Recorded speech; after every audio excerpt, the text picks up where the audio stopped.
Have you ever wondered not just how much time you have left, but how much life is left in your years? Once you cross 70, the days start to feel different. Not faster, not slower, just more precious. Each morning you wake up becomes more than routine. It becomes a reminder that time, health, and connection are no longer guarantees. And yet, while many see aging as the beginning of decline, the truth is more nuanced and more hopeful. Your body, your habits, and your spirit are still speaking to you. They're revealing signs, quiet but powerful clues, that can help you understand how long and how well you might continue living. The question is, are you listening? Here's the remarkable part. Science has uncovered patterns, real, measurable ones, that give insight into how long someone might live after age 70.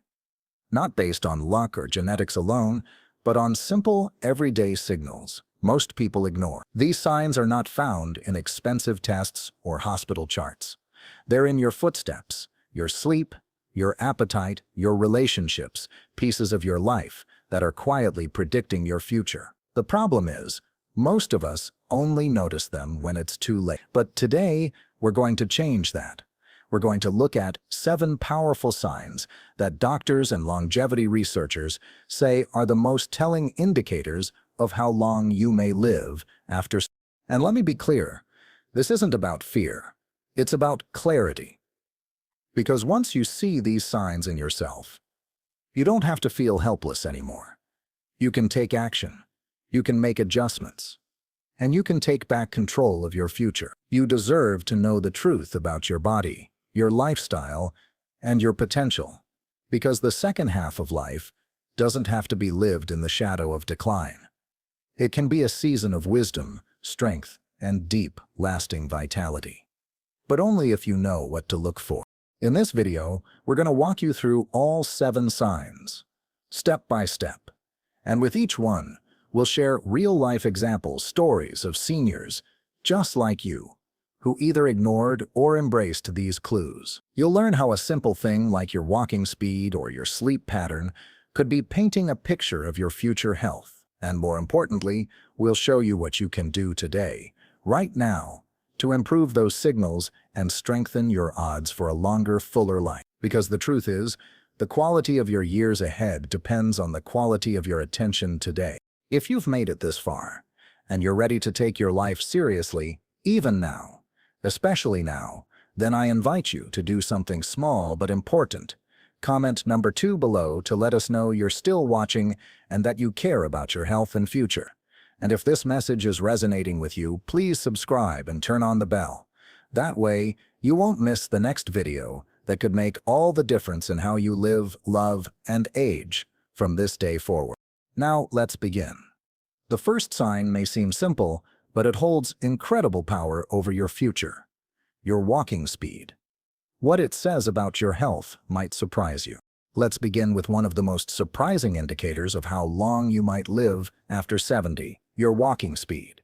It's not something most people think about until it slows down.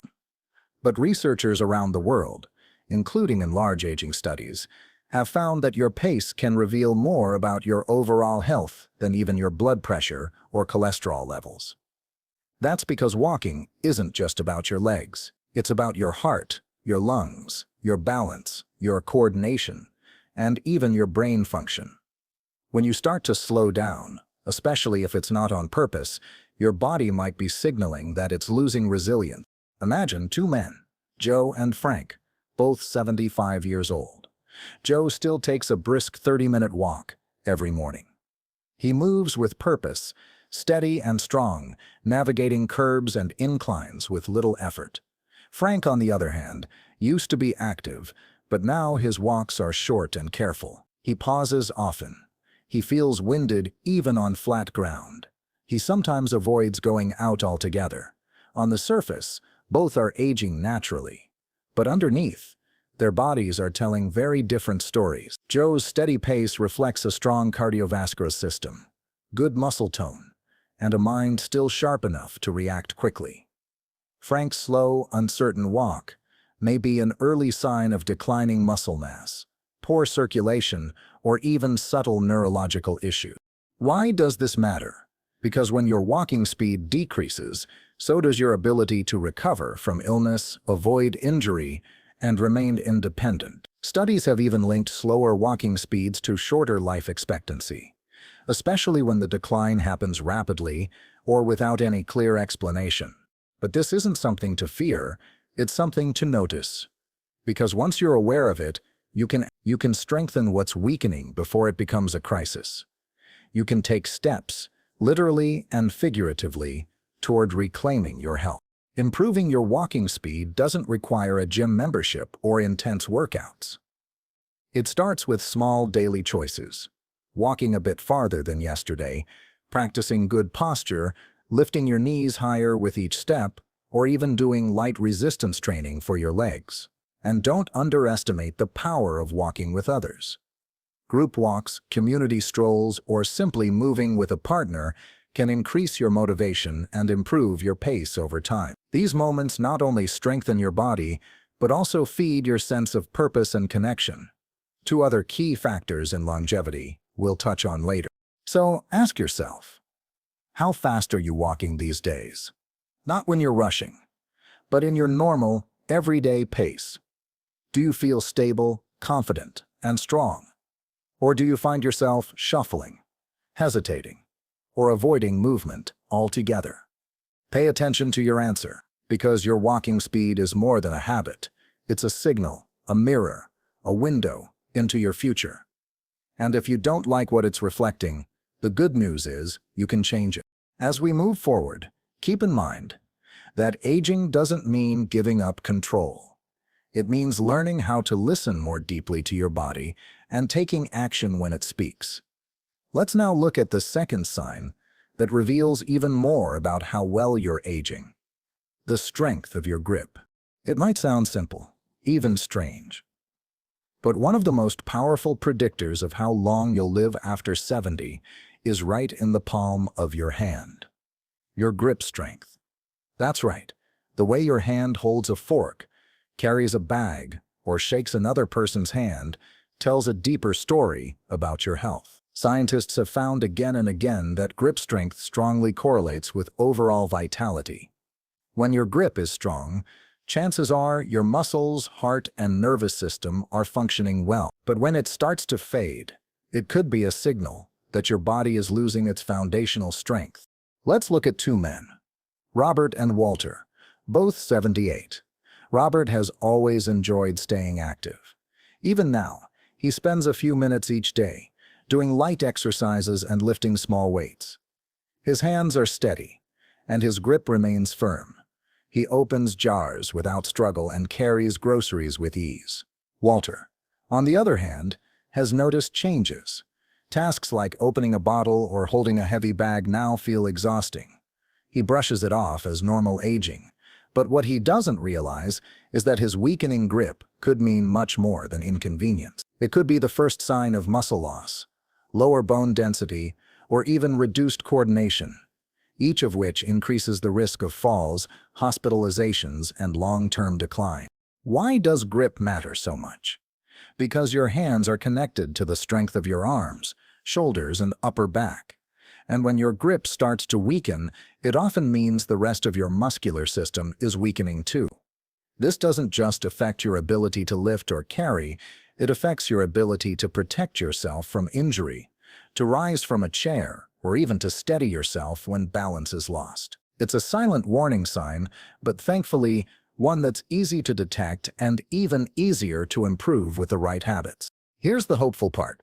Grip strength is highly trainable, even in your 70s and 80s. You don't need fancy equipment. Just squeezing a tennis ball for a few minutes a day, using hand grippers, or carrying slightly heavier bags during your walks can make a noticeable difference. Even knitting, gardening, or working with your hands regularly can preserve that vital strength. And each small effort you make today adds up, because the stronger your grip, the more independent, active, and confident you can remain tomorrow. So take a moment and test it. When you shake someone's hand, do they still feel your presence in it? When you carry a bag, do you feel in control, or do you need to stop and rest? These tiny moments tell a bigger story about your health, and they're worth noticing. Because how well you hold on to the things around you can say a lot about how well you're holding on to life itself. Next, we're going to explore a sign that's even more subtle, but just as powerful: your ability to stay balanced. It might seem small, but what it reveals about your brain, body, and future may surprise you. Now let's talk about something many people overlook until it becomes a problem: your balance.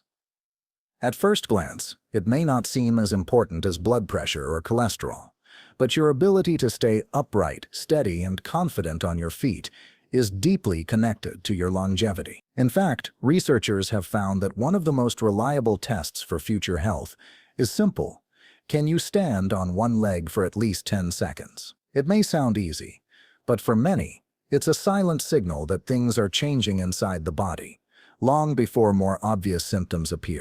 Take two women in their early 70s, Carol and Nancy. Carol, a retired librarian, started practicing yoga a few years ago and makes balance exercises part of her daily routine. She's steady, rarely stumbles, and feels comfortable walking in unfamiliar places or navigating stairs. Nancy, a former school teacher, hasn't given her balance much thought until recently. She noticed herself reaching for walls and countertops more often, feeling uneasy on uneven ground, or wobbling when standing from a low chair. She brushed it off as just getting older, but those subtle moments of instability were signs her coordination and nervous system were no longer working as they once did. Balance is more than just physical.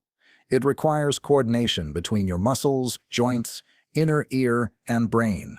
When one part of that system begins to weaken, your risk of falls and the serious injuries that can follow rises dramatically. Falls are one of the leading causes of hospitalization in older adults, and they often mark the beginning of a downward spiral in independence and confidence. But here's the good news: balance is highly trainable. No matter your age, you can regain what's been lost. Start small. Practice standing on one leg while brushing your teeth. Try walking heel to toe along a hallway. Gentle exercises like Tai Chi, chair yoga, or simply rising from a seated position without using your hands can work wonders. These activities don't just strengthen your legs, they improve your mind-body connection and restore the confidence that you can move safely in the world. Each time you practice, you're telling your body, "I still trust you. I still need you. I still want to move freely through life." Try it now. If you're able, stand near a counter or wall. Lift one foot and see if you can stay steady for 10 seconds. Don't worry if you wobble at first. It's not a test to pass or fail. It's just a moment of honest reflection. If your balance isn't what it used to be, don't ignore it. Take it as an invitation to strengthen one of the most important systems that protects your freedom and well-being. Up next, we'll explore something that happens quietly each night, yet it might hold the key to your health and mental clarity: your sleep. What happens while you rest may determine how vibrant your days will be. Let's talk about something that affects every part of your health, but is often misunderstood or overlooked: your sleep. After the age of 70, sleep becomes more than just a way to recharge. It becomes a key player in your longevity. During sleep, your body repairs tissue, your brain clears toxins, and your immune system gets strengthened. But when sleep becomes shallow, restless, or interrupted, the body starts to fall behind in its healing. And over time, this quiet erosion of your nightly rest can shorten both the quality and length of your life. Let's consider two men in their mid-70s, Henry and Bill. Henry has always valued his sleep. He keeps a consistent bedtime, avoids screens before bed, and wakes up feeling refreshed most mornings. Bill, however, has trouble winding down. He falls asleep late, wakes up several times during the night, and never feels fully rested.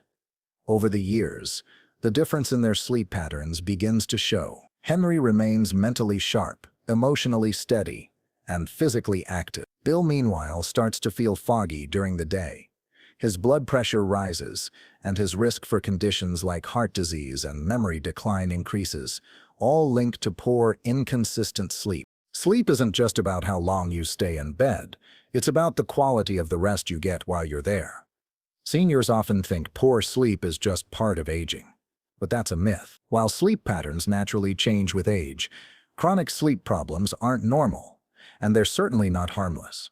Fragmented sleep, insomnia, or untreated conditions like sleep apnea can trigger stress in your body every night, even while you're lying still. And that stress accumulates quietly, day by day, year by year. But just like walking and balance, sleep is something you can improve. Start with your routine. Go to bed and wake up at the same time each day. Limit caffeine after the early afternoon. Try getting sunlight in the morning and dimming lights in the evening to help your body stay in sync. And if you're struggling to sleep despite healthy habits, talk to a professional. Many sleep issues, like sleep apnea, can be treated with small devices or lifestyle changes that dramatically improve your rest and your health. Ask yourself, how do you feel when you wake up? Are you refreshed, or are you dragging through the day? Do you sleep through the night, or do you wake up often without knowing why? Don't brush these signs off. Your sleep is a message, and how well you rest tonight may be shaping how strong, clear, and healthy you are tomorrow. It's one of the most powerful forms of medicine you already have access to. Now that we've looked at how your body repairs itself at night, let's shift our attention to something just as revealing: your appetite and eating habits. Because how you nourish your body after 70 speaks volumes about the life you're building for the years ahead.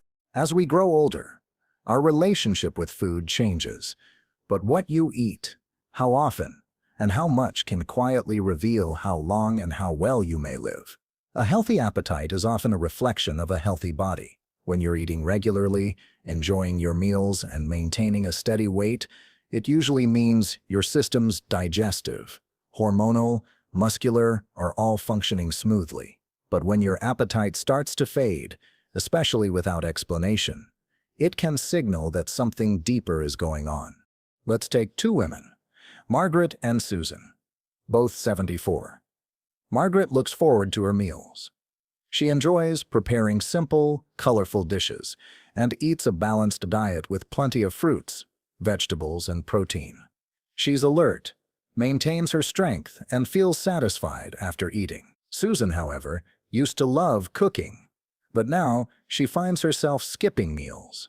She's not as hungry as she used to be, relies on packaged snacks, and has lost weight without trying. Her energy is lower, and she's starting to feel weaker when getting up or walking for long periods. While it might seem like a minor change, Susan's declining appetite could be a warning sign of muscle loss, nutrient deficiencies, or even an early symptom of more serious conditions like depression or cognitive decline. The truth is, your appetite is one of the first things to shift when your body starts to struggle. Many seniors assume a smaller appetite is just part of aging, but research shows otherwise. When the body begins to break down its own muscle for energy, it accelerates frailty, increases the risk of falling, and lowers your immune response. That's why sudden weight loss, frequent fullness, or disinterest in food should never be ignored. These are your body's quiet cries for attention. The encouraging news? You can nourish your body back to strength. Focus on small, consistent meals rich in nutrients. Add protein to every meal, stay hydrated, and try eating with friends or family because social meals often revive the joy of eating. If cooking feels overwhelming, keep healthy options ready and easy to prepare. And if appetite loss persists, it's worth checking in with a doctor. Sometimes even minor adjustments or supplements can restore your energy and spark your hunger again. Ask yourself, have you lost interest in food? Are meals something you look forward to, or something you skip without thinking? Have you lost weight recently without trying? These may seem like harmless changes, but they speak volume. Because how you feed your body is how you fuel your future, and what you choose to put on your plate today may very well decide how many strong years you still have ahead. By the time we reach our 70s, most of us have lived through a lifetime of challenges, some expected, some heartbreaking. But what truly matters isn't just what we've faced, it's how we've handled it. Emotional resilience, or the ability to manage stress in healthy ways, has become one of the clearest predictors of longevity. That's because chronic stress doesn't just affect your mood, it wears down your body. It increases inflammation, raises blood pressure, weakens your immune system, and accelerates the aging process from the inside out. Consider two men, both 76 years old, John and Richard. John lives with the same worries most people his age do: his health, finances, family. But he's developed quiet strength over the years. He practices breathing exercises, writes in a journal, and keeps close contact with old friends. He doesn't pretend life is easy, but he faces it with calm and grace. Richard, on the other hand, finds himself constantly anxious. He watches the news with dread, replays old arguments in his mind, and rarely speaks about what he's feeling. Over time, Richard's stress begins to take a toll. He sleeps poorly, feels exhausted during the day, and starts to lose motivation for the things he once loved. When you carry stress for too long, it becomes a silent poison. The body was never meant to stay in fight or flight mode every day. Cortisol, the stress hormone, in high doses over time, harms your heart, your brain, and even your digestive system. It steals your energy and darkens your spirit. But the beauty of emotional resilience is that it's not something you're born with. It's something you can practice, even now. And every small effort you make to release tension helps restore balance in your body and peace in your mind. Simple daily habits can make a big difference. Gentle movement like walking or stretching, a few minutes of deep breathing, writing your thoughts down, or calling a trusted friend can lower stress levels significantly. Even laughter, listening to music, or spending time in nature can soothe the nervous system. The key is to catch the stress before it turns into illness. To remind yourself that you are still in control of how you respond, even when life doesn't go your way. So ask yourself, honestly, how do you deal with stress? Do you carry it quietly, letting it build up? Or have you found ways to release it before it settles in your body? Because the way you handle life's pressures today will shape how well you live in the years to come. A calm spirit, a resilient heart, and a clear mind. These are not luxuries in old age. They are lifelines. The final sign is one that often gets overlooked in medical charts, but never in real life: your relationships. How connected you feel to others, how often you laugh with someone, share a meal, or simply hear your name spoken with care. These are not just sweet moments. They are powerful indicators of longevity. In fact, study after study has found that seniors with strong social ties live significantly longer, healthier, and happier lives than those who become isolated. Loneliness, especially after 70, is more dangerous than most people realize. It's been linked to heart disease, depression, memory loss, and even early death. Let's take two women, Ilanar and Barbara, both 78. Ilanar stays socially engaged. She attends her church group, calls her friends weekly, and goes for lunch with her neighbor every Thursday. Barbara, in contrast, has slowly pulled away from others. Life got quieter after retirement, and even more so after a few close friends passed away. She still loves her family, but she doesn't reach out. As the months go by, her days feel longer. Her motivation fades, and her health subtly declines. Not because of disease, but because of disconnection. We are social beings, and the heart, especially in its later years, needs more than medicine. It needs companionship. But here's the wonderful truth: it's never too late to reconnect. One phone call, one visit, one small group. These can shift everything. Social health is not about how many people you know, it's about having just a few you truly connect with. People who ask how you're doing, and truly wait for the answer. You don't have to force it, you just have to open the door. And when you do, Not only does your mood improve, but your body responds too. Lower stress, sharper memory, and a stronger will to keep living fully. So now we've come to the end, and I want to ask you to take a quiet moment to reflect. You've learned 7 signs: your walking speed, grip strength, balance, sleep quality, appetite, stress resilience, and social connection. Each one speaks to a different part of your health, but together they form the full picture of your future. If you've recognized one or more areas where you need to improve, take heart. Nothing is set in stone. These signs are not verdicts. They are invitations, opportunities to make small changes today that could add years not just to your life, but to your joy, your energy, and your independence. The truth is, aging doesn't mean fading. It means evolving. It means listening more carefully, acting more intentionally, and treating your body and mind with the dignity they deserve. Whether you're 70, 75, or 85, you still have the power to change, to grow, and to thrive. Don't wait for illness to wake you up. Let awareness do it instead. Start walking a little more. Call an old friend, cook a fresh meal, sleep with purpose, laugh without guilt. Live like your years still matter, because they do. If this video has helped you see things more clearly, we'd love to hear from you. Leave a comment below and tell us one thing you're going to work on starting today. And if you haven't already, please like this video, subscribe to the channel, and turn on the notification bell so you never miss another message made just for you. Your support helps us reach more people who need these reminders, just like you. Thank you for watching. And remember, your best years aren't behind you. They're right in front of you, if you choose them.